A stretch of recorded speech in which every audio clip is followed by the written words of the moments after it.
مجيد إن الحمد لله وحده والصلاة والسلام على من لا نبي بعده أما بعد فأعوذ بالله من الشيطان الرجيم بسم الله الرحمن الرحيم والذين يؤمنون بالغيب ويقيمون الصلاة ومما رزقناهم ينفقون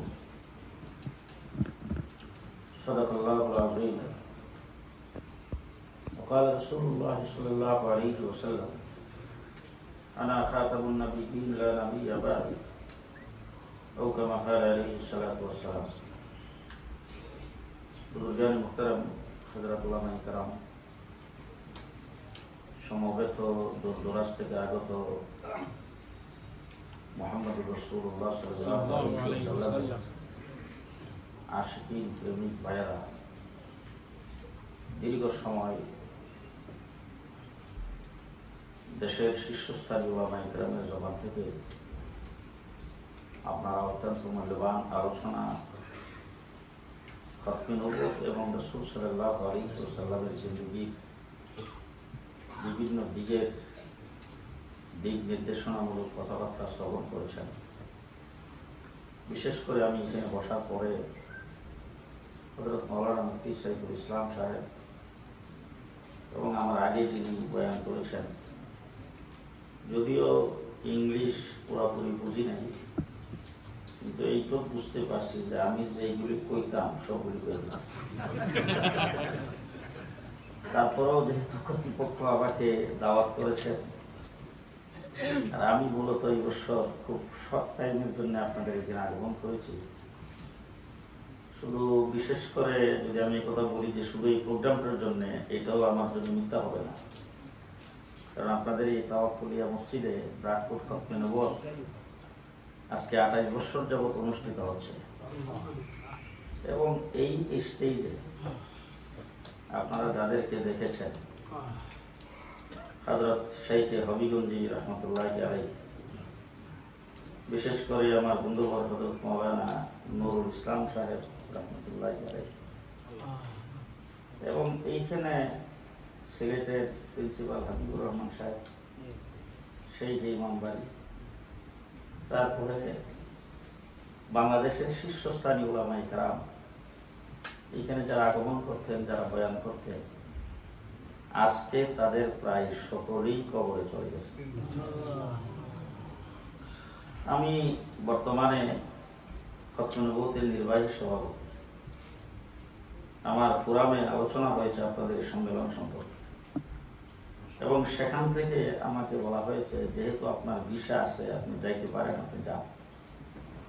আমি মূলত আপনাদের এটার উদ্দেশ্যে আগমন করেছি। আমার বন্ধুগণ, আমরা মুহাম্মদুর রাসূলুল্লাহ সাল্লাল্লাহু আলাইহি ওয়াসাল্লামের উম্মত, এই কথাটা কি বলতে আপনাদের কোনো লজ্জা আছে? জি, আমরা বিশ্ব নবী, আখিরি নবী, শেষ নবী রাসূলুল্লাহ সাল্লাল্লাহু আলাইহি ওয়াসাল্লামের উম্মত। উম্মতের খাতায় নাম যাদের থাকবে তারা জান্নাতি। যাদের নামটা উম্মতের লিস্টিতে আছে তাদের ঠিকানা সবাই বলেন না, আস্তে আস্তে। উম্মতের লিস্টিতে নাম থাকলে ঠিকানা জান্নাত, উম্মতের লিস্টিতে নাম নাই, ঠিকানা কোথায়? হুজুরের যদি আপন ভাই হয়, আপন চাচা আবু তালেব, শুধু চাচা না, লালন পালন করেছে, ঠিকানা কোথায়? ব্লাডের কানেকশন আছে, উম্মতের কানেকশন নাই। ব্লাডের কানেকশন আছে, বংশের কানেকশন আছে, জাতের কানেকশন আছে, উম্মতের কানেকশন নাই, ঠিকানা জাহান্নাম। উম্মত হইতে হইলে যেই জিনিসটা মানা সবচাইতে বেশি জরুরি, আমার নবী বিশ্ব নবী, মানলেন আপনি? বিশ্ব নবী। যত নবী আল্লাহ দুনিয়াতে পাঠাইছেন, সমস্ত নবীকে আল্লাহ পাক নির্দিষ্ট একটা এরিয়া দিয়ে পাঠাইছে, নির্দিষ্ট জাতি গোষ্ঠীর জন্য পাঠাইছে, নির্দিষ্ট ডেট দিয়ে পাঠাইছে। ডেট, আজকে আপনাদের এলাকায় যতগুলি শপিং আছে, সেখানে যদি কোনো কিছু কিনতে যান, মালের উপরে ডেট আছে কিনা? চিপসের প্যাকেটে ডেট, ঔষধের উপরে ডেট, ডাইল সাইলের প্যাকেটের মধ্যে ডেট। আমাদের দেশের পদ্মার ইলিশ যদি আপনাদের এখানে আসে, এটার লেভেলের উপরও ডেট। ডেট যেটা স্পেয়ার হয়ে যায়, যেটা ডেট ফেল হয়ে যায়, ডেট ওভার হয়ে যায়, সেটি কি বাজারে বিক্রি হয়? যদি কেউ বিক্রি করে, যে ধরা খাবে কিনা, লাইসেন্স বাতিল হবে কিনা, দোকান বন্ধ হবে কিনা, অ্যারেস্ট হবে কিনা। অতীতে হযরত আদম থেকে শুরু করে ঈসা আলাইহিস সালাম পর্যন্ত যত নবী পৃথিবীতে আগমন করেছেন, নির্ধারিত ডেট দিয়ে আল্লাহ পাক প্রেরণ করেছেন। সমস্ত নবীর ডেট ফেল, সব নবীর ডেট ফেল। মুহাম্মদুর রাসূলুল্লাহ সাল্লাল্লাহু আলাইহি ওয়াসাল্লামকে আল্লাহ তাবারক ওয়া তাআলা নবুয়ত দিয়ে পৃথিবীতে প্রেরণ করেছেন। ডেট হইল 2141। কত? 50। কত তারিখ পর্যন্ত বলেন তো? যে আমার নবী আউয়ালেরও নবী, আখিরেরও নবী। আমার নবী আউয়ালেরও নবী, আখিরেরও নবী। আল্লাহ হলেন রাব্বুল আলামিন, আমার নবী হইল রাহমাতুল লিল আলামিন। আল্লাহ পাকের রুবুবিয়ত যদ্দুর, আমার নবীর নবুয়ত তদ্দুর। সুবহানাল্লাহ। মুহাম্মদুর রাসূলুল্লাহ সাল্লাল্লাহু আলাইহি ওয়াসাল্লাম সমস্ত নবীদেরও নবী, জিনেরও নবী, ফেরেশতারও নবী, গাছ গাছালিরও নবী, পাহাড় পর্বতেরও নবী, আসমানেরও নবী, জমিনেরও নবী, চন্দ্র সূর্যেরও নবী, পোকা মাকড়েরও নবী, জন্তু জানোয়ারেরও নবী, কুল সৃষ্টি জগতের নবী, কুল সৃষ্টি জগতের নবী মুহাম্মদুর রাসূলুল্লাহ সাল্লাল্লাহু আলাইহি ওয়াসাল্লাম। আপনি আমি সবাই মানলাম রাসূল কুল সৃষ্টি জগতের নবী। হুজুর আকরাম সাল্লাল্লাহু আলাইহি ওয়াসাল্লাম সাহেবে মেরাজ, হুজুর আকরাম সাল্লাল্লাহু আল্লাহ পাক হিজরত করাইছেন, রাসূল হিজরত করে মদিনায় গিয়েছেন। হুজুর শ্রেষ্ঠ নবী, হুজুর আকরাম সাল্লাল্লাহু আলাইহি ওয়াসাল্লাম সমস্ত নবীদের নবী। এই সব কিছু মানলাম, কিন্তু হুজুর শেষ নবী এটা মানলাম না। ওলামায়ে কেরাম এখানে আছে, জিজ্ঞেস করে দেখেন আপনি ইমানদার হবেন কিনা, আপনি উম্মত হবেন কিনা। জি, রাসূলকে শেষ নবী মানতে হবে, উম্মতের খাতায় নাম লেখাইতে হইলে, ঠিক কিনা বলেন? তাই মুহাম্মদুর রাসূলুল্লাহ সাল্লাল্লাহু আলাইহি ওয়াসাল্লাম শেষ নবী। আমাদের বাংলাদেশের একজন সবচাইতে বড় বুজুর্গ ছিলেন আমার ব্রাহ্মণবাড়িয়ার হযরত মাওলানা শেখ তাজুল ইসলাম সাহেব রাহমাতুল্লাহি আলাইহি, যিনি ফখরে বাঙ্গাল ছিলেন। ফখরে বাঙ্গাল ব্রাহ্মণবাড়িয়াতে সর্বপ্রথম বাংলাদেশে কাদিয়ানি ব্রাহ্মণবাড়িয়া আগমন করে আব্দুল ওয়াহেদ নামে একজন মৌলভী সাহেবের গায়ে সওয়ার হয়ে। তো ওই জায়গায় খতমে নবুয়তের বিরুদ্ধে আন্দোলন আর সংগ্রামী ছিলেন ফখরে বাঙ্গাল রাহমাতুল্লাহি আলাইহি। উনি একদিন রাত্রের বেলা স্বপ্নে দেখে উনি মধ্যখানে বসছেন, চতুর্দিকে কিতাব, বুখারী শরীফ, মুসলিম শরীফ, নাসাই শরীফ, আবু দাউদ শরীফ, তিরমিজি শরীফ এবং বিভিন্ন কিতাবাদি ওনার চতুর্দিকে ছড়ানো, আর উনি একটার পর একটা এইভাবে দেখতেছেন। স্বপ্নের হালাতে তিনি দেখেন হযরত শেখ আনোয়ার শাহ কাশ্মীরি রাহমাতুল্লাহি আলাইহি, ওনার উস্তাদ, উনি আয়েশার সামনে দাঁড়াইছেন। উনি যে দাঁড়াইছেন, আনোয়ার শাহ কাশ্মীরি দেখতে এমনি খুব সুন্দর ছিলেন, কিন্তু হযরত ফখরে বাঙ্গাল স্বপ্ন বর্ণনা করেছেন যে উনি আসছেন যখন সামনে এসে দাঁড়াইছেন, তখন আমি দেখতেছি ওনার চোখ আর মুখ থেকে নূর টপকাইতেছে। সুবহানাল্লাহ। এমন সময় তিনি আমাকে জিজ্ঞেস করেছেন, তাজুল ইসলাম কিয়া কর রাহা হো? তাজুল ইসলাম তুমি কি করতেছো? উনি সাথে সাথে উস্তাদকে দেখে দাঁড়ায় বলেন যে হযরত খতমে নবুয়তের ব্যাপারে দলিল তালাশ করতেছি, আর রদ্দে কাদিয়ানীদের ব্যাপারে দলিল তালাশ করতেছি। আনোয়ার শাহ কাশ্মীরি রাহমাতুল্লাহি আলাইহি বলেন, আরে কিসের দলিল তালাশ করো? বিসমিল্লাহর বাদ থেকে শুরু করে কোরআন শরীফের সূরা নাসের শিন পর্যন্ত প্রত্যেকটা আয়াত আর প্রত্যেকটা শব্দ খতমে নবুয়তের দলিল। নারে তাকবীর, আল্লাহু আকবার, হাফিজে খতমে নবুয়ত জিন্দাবাদ। সম্পূর্ণ 30 পারা কোরআন খতমে নবুয়তের দলিল, 76 হাদিস সব খতমে নবুয়তের দলিল। এই কথা বলছেন, স্বপ্ন ভেঙে গেছে। ফখরে বাঙ্গাল রাহমাতুল্লাহি আলাইহি বলেন, এরপর থেকে আমার আর কোনো কিতাব দেখতে হয় নাই, আমি কোরআন শরীফের এবং হাদিসের যেই দিক খুলি সেই দিকেই দেখি খতমে নবুয়তের দলিল। সুবহানাল্লাহ। হযরত মুফতি মাহমুদ সাহেব রাহমাতুল্লাহি আলাইহি 1974 সালে কাদিয়ানীদেরকে অমুসলিম ঘোষণা করার জন্য তিনি পাকিস্তান অ্যাসেম্বলিতে বিল আনলেন। অ্যাসেম্বলির পক্ষ থেকে মির্জা নাসিরকে তলব করা হলো এই বিলের আত্মপক্ষ সমর্থন করার জন্য।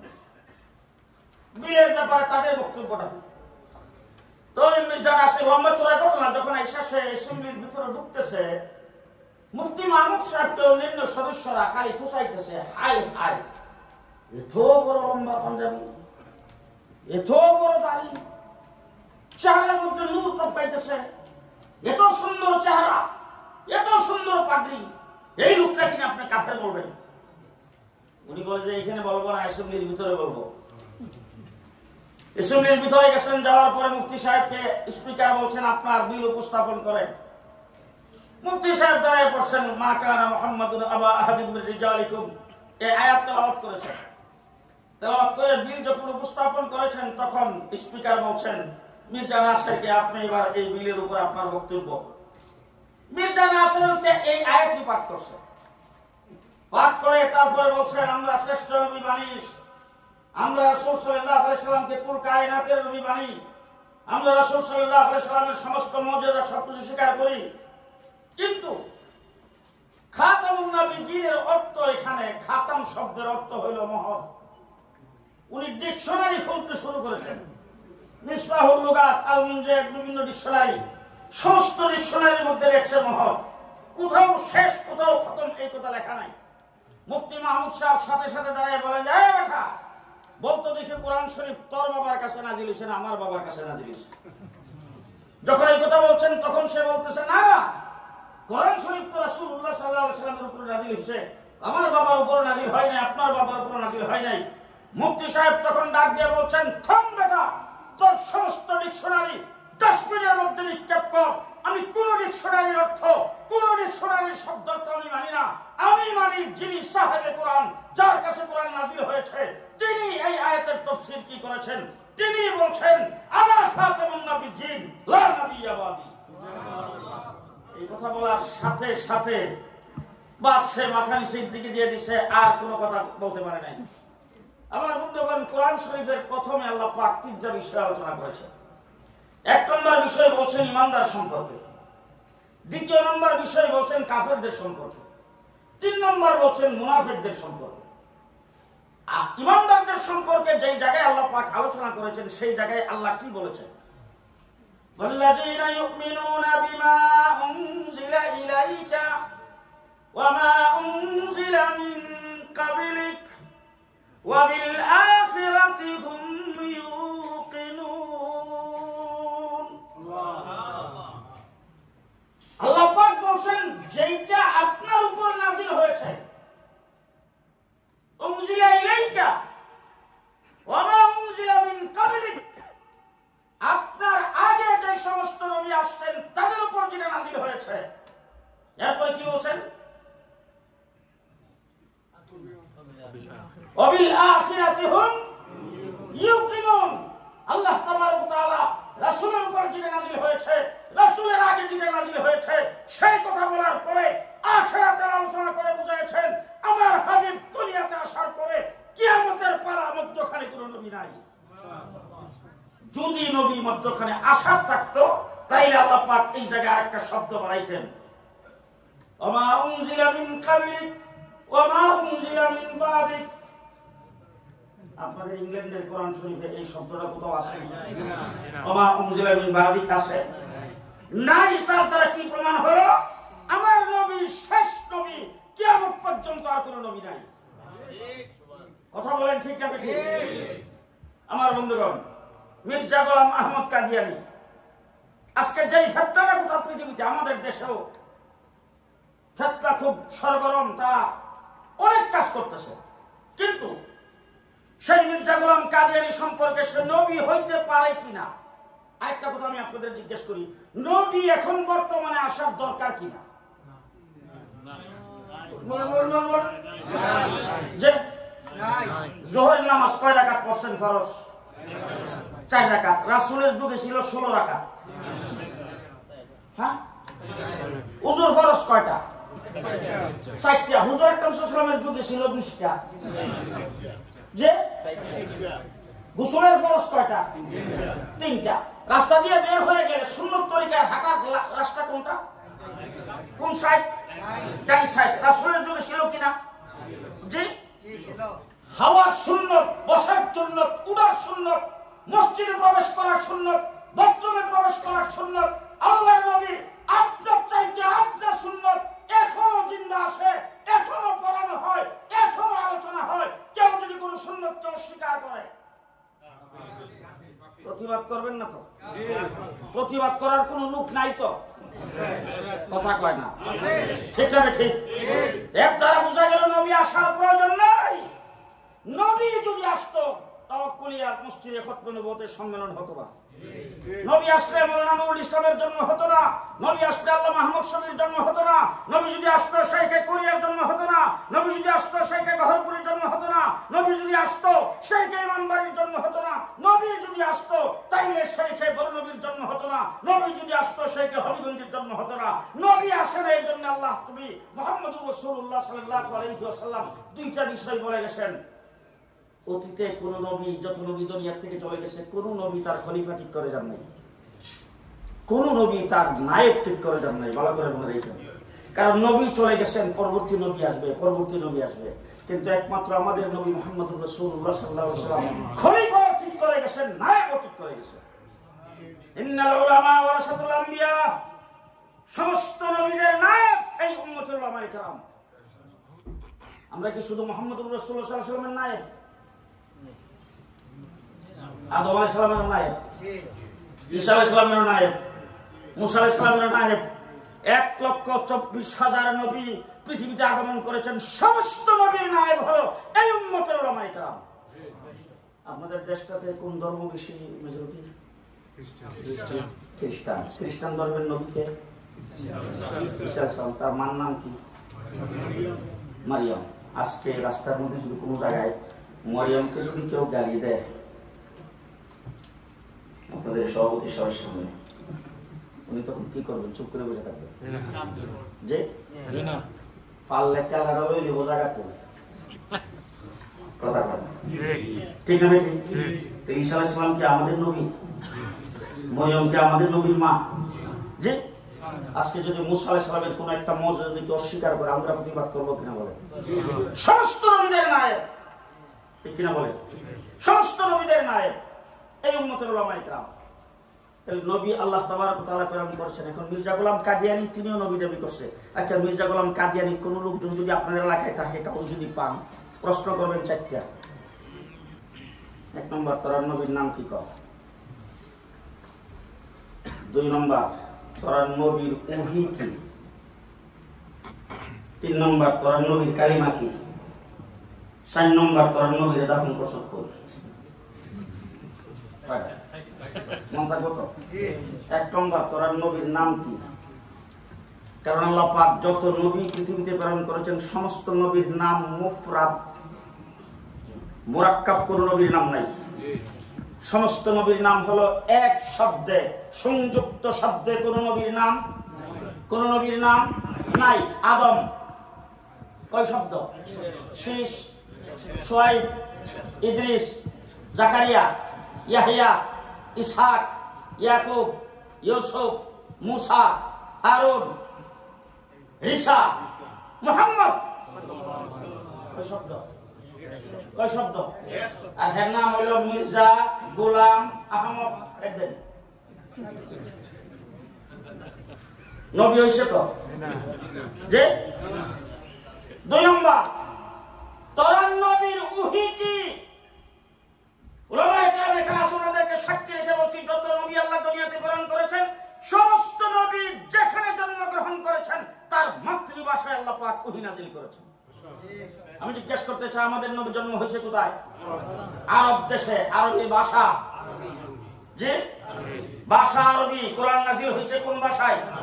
আরবি ভাষায়। মির্জা গোলাম কাদিয়ানী তার কিতাবের মধ্যে লেখছে, আমার কাছে জিবরাইল আমিন ওহী নিয়ে আসছে, কোন কোন সময় উর্দু, কোন কোন সময় আরবি, কোন কোন সময় ইংলিশ, কোন কোন সময় হিন্দি। সে তার কিতাবের মধ্যে লেখছে, জিবরাইল আমিন এসে তার কাছে ওহী নাযিল করছে, আই লাভ ইউ,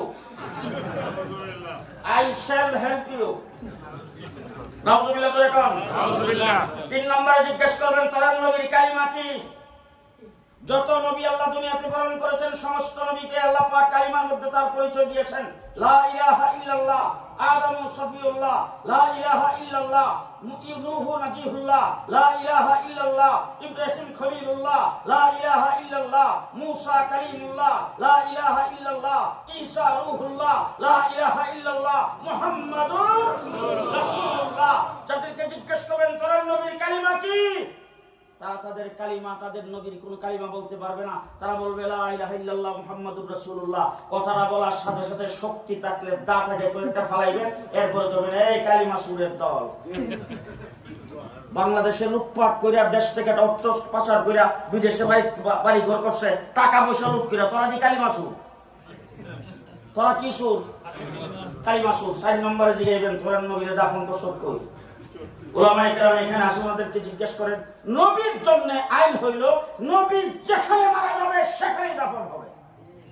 আমার নবী মুহাম্মদুর রাসূলুল্লাহ সাল্লাল্লাহু আলাইহি সাল্লাম কোথায় ইন্তেকাল করেছেন? আম্মা জান আয়েশা সিদ্দিকার হুজরায়। দাফন করেছেন কোথায়? বলেন বলেন বলেন। আম্মা জান আয়েশা সিদ্দিকার হুজরায়। নবীর জন্য আইন হলো নবী যেখানে ইন্তেকাল করবে তাকে সেখানেই দাফন করা হবে। তাকে জিজ্ঞেস করবেন তোর নবীরে দাফন করছস কই? কারণ তাদের নবী মারা গেছে কোথায়? টয়লেটে। যদি বলেন যেখানে মারা গেছে সেখানেই দাফন করছি, কিরে টয়লেটে নবীর দাফন হয়?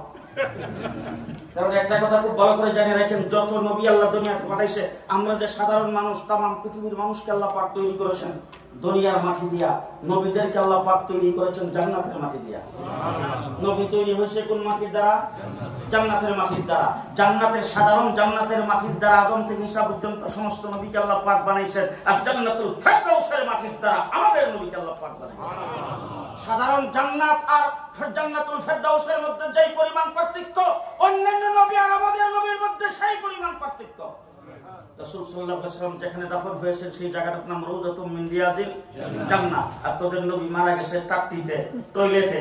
যদি ওই জায়গায় দাফন করে তাহলে টয়লেটে নবী দাফন হয়। আর যদি বলে এখান থেকে নিয়ে সরাই অন্যখানে দাফন করছি, তখন লাঠি থাকলে একটা মারবে না, করবেন যে কি রে নবী কি যেখানে মারা যাওয়ার পরে অন্যখানে নিয়ে দাফন করার আইন আছে? কথা মনে থাকবো। শেষ কথা আপনাদের সামনে বলতে চাই, পাকিস্তানি কাদিয়ানীদেরকে মুসলিম ঘোষিত হয়েছে। বাংলাদেশের প্রায় পৃথিবীর প্রায় 40টা রাষ্ট্রে কাদিয়ানীদেরকে মুসলিম ঘোষণা করেছে। আমার বাংলাদেশ 92% মুসলমানের দেশ।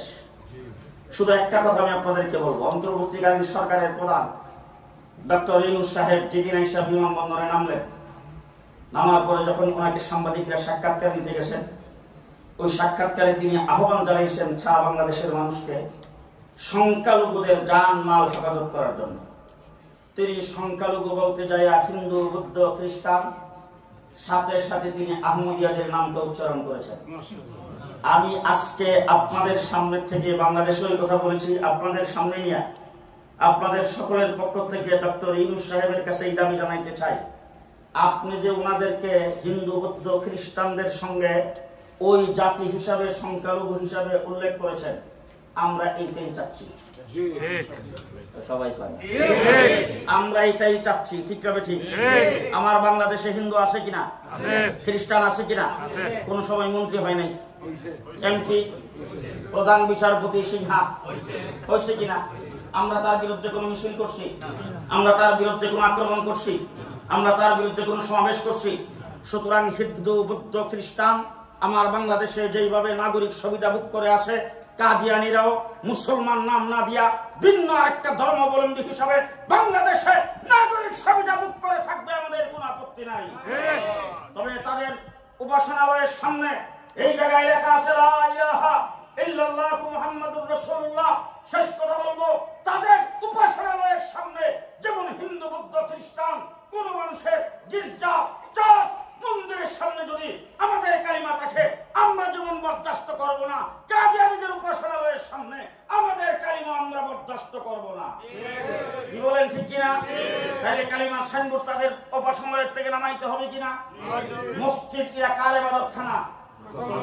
আরো আসতে মুসলমানদের ইবাদতখানা। কোন হিন্দু, বৌদ্ধ, খ্রিস্টান যদি তাদের ইবাদতখানার নাম মসজিদ রাখে, আপনারা মানবেন? তাহলে কাদিয়ানীরা যেহেতু মুসলিম, তাদের ইবাদতখানার নাম মসজিদ। মসজিদ হইতে পারবে না। আজান মুসলমানদের নামাজের আহ্বান, তাইলে কাদিয়ানীরা মুসলিম, তাদের মসজিদ থেকে আজানের আওয়াজ হইতে পারবে না। আমার কোরআন শরীফ পাক ও পবিত্র, লা ইয়ামাসসুহু ইল্লাল মুতাহহারুন। কোরআন পবিত্র হওয়ার কারণে পবিত্রতা অবলম্বন না করে কোরআনে হাত দেওয়া যায় না। হযরত ওমর ইবনে খাত্তাব যখন ইসলাম কবুল করবেন, তার বোন তাকে বলছে, বাবা ভাই আপনি নাপাক, গোসল করে পাক পবিত্র হয়ে আয়েশা কোরআন হাত দিতে হবে। তাইলে তারা অমুসলিম, কাফের, তাদের উপাসনালয়ে কোরআন থাকতে পারে না, তারাও কোরআন পড়তে পারে না। মুসলমানদের কবরস্থানে তাদের লাশ দাফন করা যাবে না। মুসলমান কোন মেয়ে ছেলের সাথে তাদের বিবাহ শাদী হওয়া যাবে না। শেষ কথা, আব্দুর রহমান, আব্দুর রহিম, আব্দুল করিম, সিরাজুল ইসলাম, তাজুল ইসলাম, কামরুল ইসলাম, কার নাম? কোন হিন্দু আজ পর্যন্ত রাখছে? আরো জোরে কোন? তাইলে কাদিয়ানীরা মুসলিম, কাফের, তাদেরও নাম আব্দুর রহমান, আব্দুর রহিম রাখতে পারবে না। কথা কি পরিষ্কার? জি, আপনার এই কথার সাথে সবাই একমত? সবাই একমত? যদি কোনো সাংবাদিক এখানে থাকেন, আমার পক্ষ থেকে নিউজ আজকে প্রচার করে দিবেন বাংলাদেশের জন্য। আমার সেই আহ্বান, বাংলাদেশে কাদিয়ানীদেরকে সংখ্যালঘু, অমুসলিম, হিন্দু, বৌদ্ধ, খ্রিস্টানের মতো তাদেরকে ঘোষণা করা হোক, আমাদের কোনো আপত্তি নাই। বাঙ্গাসুরা মূল্যবান কথা আপনারা শুনতেছিলেন, বাঙ্গাসুরা কয়েকটি কথাবার্তা আমি বলছি, আপনারা আমার জন্য দোয়া করবেন, আমি আপনাদের জন্য দোয়া করব। আল্লাহ তাবারক ওয়া তাআলা যতদিন বাঁচায় রাখে ততদিন হকের পথে সাবেত কদম থাকার জন্য তৌফিক দান করুন। বুজুর্গানে দিন দুনিয়া থেকে চলে গেছেন, যে সমস্ত বুজুর্গানে হযরত হাফিজ হুজুর রাহমাতুল্লাহি আলাইহির দরবারে দীর্ঘ 7 বছর পর্যন্ত ছিলাম। বাংলাদেশে হাফিজ হুজুরকে নিয়ে সারা বাংলাদেশের 64টা ডিস্ট্রিক্টে আমি সফর করেছি। এরপর থেকে বাংলাদেশের যত বুজুর্গানে দিন এ পর্যন্ত অতীত হয়েছে, প্রত্যেকের সাথে কাঁধে কাঁধ মিলিয়েছিলাম। বাইতুল মুকাররমের খতিব ওবাইদুল হক সাহেবকে নিয়ে সর্বপ্রথম খতমে নবুয়ত সংগঠন আমি, হযরত নুরুল ইসলাম সাহেব, ওবাইদুল হক সাহেব, আমরা কয়েকজনই মিলেই গঠন করেছিলাম। খতিব সাহেব আমাকে নিজের সন্তানের চাইতে বেশি ভালোবাসতেন। উনিও দুনিয়া থেকে চলে গেছেন। এরপর হযরত মাওলানা মুহিউদ্দিন খান সাহেব, মুফতি ফজলুল কাদের সাহেব, শাইখ আব্দুল আজিজুল হক, অপরাপর মুফতি আব্দুর রহমান সাহেব, আল্লামা আহমদ শফি রহমাতুল্লাহি আলাইহি আমাকে তিনি ইজাজত দিয়েছেন, আমি তার খলিফা। এইভাবে ওনারা মহব্বত করতেন। আজকে ওনারা কেউ নাই, ওনাদের রেখে যাওয়া আমানত যাতে আমি জুনায়েদ আল হাবিবের দ্বারা খেয়ানত না হয়। ওনারা যেমন বাতিলের সামনে কোনোদিন মাথা নত করে নাই, আমি আজকে আপনাদের সামনে ওয়াদা করলাম এবং দোয়া চাই আপনাদের কাছে, আল্লাহ যেন আমাকেও বাতিলের সামনে কোনোদিন মাথা নত করতে হয় এবং অবস্থা যেন না করে। আপনারা আমার জন্য দোয়া করবেন, আমি আপনাদের জন্য দোয়া করি। ওয়া আখিরু দাওয়ানা আলহামদুলিল্লাহি রাব্বিল আলামিন। আসসালামু আলাইকুম ওয়া রাহমাতুল্লাহ। Can I just request